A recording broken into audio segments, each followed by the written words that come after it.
수강생 여러분 안녕하세요. 국제법을 맡고 있는 고배현입니다. 국제기구에 대한 내용을 보고 계시죠. 국제기구의 기본적인 내용들을 지난번 시간에 보셨어요. 근데 국제기구의 기본적인 내용은 이제 지난번 시간에도 체크해 보실 건 체크해 보셔야 되고, 근데 이제 그걸 보셨던 이유는 이제 이 국제연합이라는 걸 이제 중점적으로 보셔야 되기 때문에 그렇습니다. 시험에 이제 정말 잘 나오는 얘기거든요. 국제연합은. 그래서 이거를 위해서 이제 국제기구에 대한 얘기를 보셨다 이렇게 생각하시고 같이 봐주셔야 될 것 같아요. 시간이 조금 오늘 이번 시간은 조금 오늘 이번 시간은 좀 길어질 수 있는데 조금만 인내심을 갖고 같이 봐주셔야 될 것 같습니다. 그러면 이제 국제연합입니다. 이 국제연합 유엔이라고 하죠. United Nations인데 이 부분에서 이제 특징, 설립 목적 먼저 말씀은 역사는요.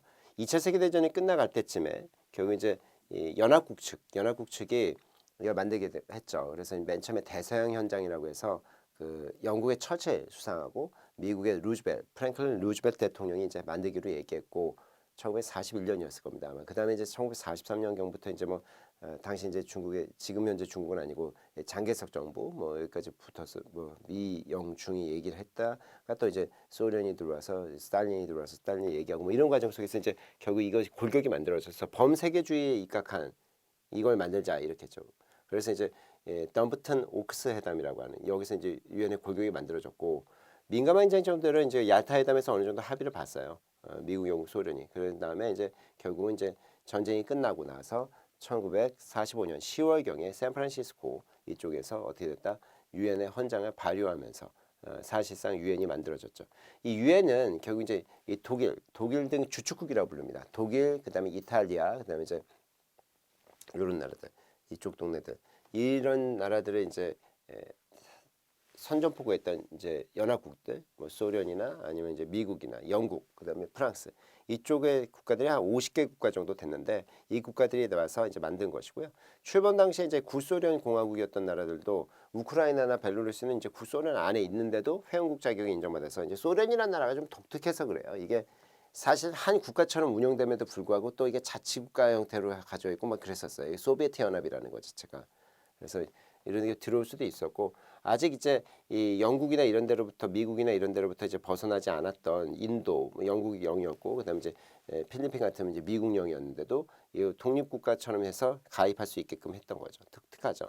근데 이제 동서 냉전 사이에서 1945년부터 1955년 사이에 이제 신청국들이 많았는데 가입을 못 하고요. 1951년부터 55년 사이에는 아예 가입 아무것도 못 합니다.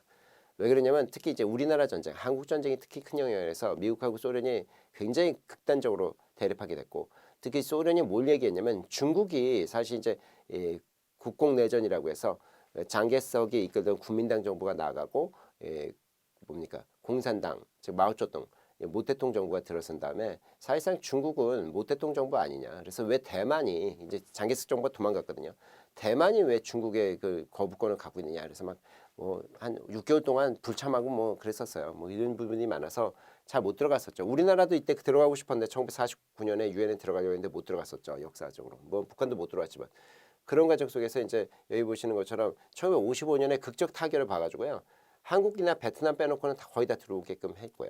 그 다음에 이제 보편주의를 입각해서 이제 거의 다 이제 대부분의 신생국들이 만들어지만 자동 가입하는 형태로. 근데 완전히 이제 그냥 무조건 들어오는 건 아니고 안전보장 이사회가 허락해 줘야 되고 그다음에 총회 의결 받아가지고 이제 들어오는 거지만 우리나라도 이제 91년에 남북한이 같이 들어가게 됐고 그다음에 이제 유고슬라비아가 내전이 있은 다음에도 각각 쪼개졌었죠 나라로 그런 나라들도 나중에 이제 우여곡절이 좀 있었습니다. 특히 세르비아 같은 경우는 유고 공화국을 자기들이 승계했다고 그러는데 그렇게는 못 들어온다. 그래서 이제 정지시켜버리고 그러니까 나중에 이제 새로 신규 가입 형태로 들어오고 이랬죠. 2011년에 남수단이라는 나라가 이제 수단에서부터 이제 분리 독립을 했거든요. 이것도 이제 인종적으로 좀 차이가 있어서 그래서 이제 분리 독립한 다음에 들어왔어요. 그래서 그 이유는 193개국 가입한 상태로 유지되고 있습니다. 더 막 작은 나라들도 많거든요. 전 세계 한 250개 국가 정도로 추정한다고 전 들었는데 이 중에 이제 50개 국가들 중에는 너무 작은 나라들이에요. 섬나라들 이래서 그런 거 빼놓고는 거의 대부분은 다 들어와 있다 이렇게 보시면 됩니다. 유엔의 특징이 무엇이냐 그러면 이 NL, 리그 오브 네이션이라는 국제연맹 1차 세계대전 이후에 만들어졌었던 거죠. 허약성이 강했거든요. 이제 유럽 중심이었거든요. 왜냐면 아프리카 국가들이나 아시아 국가들이 아직 어떻다 영국, 프랑스 밑에 식민지였기 때문에 독립을 못했으니까 유럽 중심이었고 미국이 또 만들어가 있었고 이래서 범세계적 성질이 좀 약했어요. 근데 이거를 이제 어떻다 미국하고 소련 같은 게 적극적으로 참여하고 거부권 주는 조건이었죠. 그래서 범세계적 기구가 만들어졌고 그다음에 실질적으로 이제 총회나 이사회 뭐 이렇게 때 그다음에 이제 오탄데 신탁통치 뭐 이런 것들 사무국 이런 주요 기구를 갖춰서 대체로 업무를 수행할 수 있는 방식. 그다음에 이제 만장일치를 NL이 했었는데 이건 안 된다. 다수결적으로 좀 바꿨습니다. 물론 가중적으로 해서 거부권 필요한데 만장일치로 하면 1인 1표 만장일치로 하면 하나도 통과가 안 되는 거예요. 그래서 이제 그거는 안 되겠고 변경된 다수결체를 하게 됐고 거부권은 대신 상임이사국에 줬습니다. 미국하고 소련이 달라고 그랬거든요. 그래서 주게 됐어요 결국.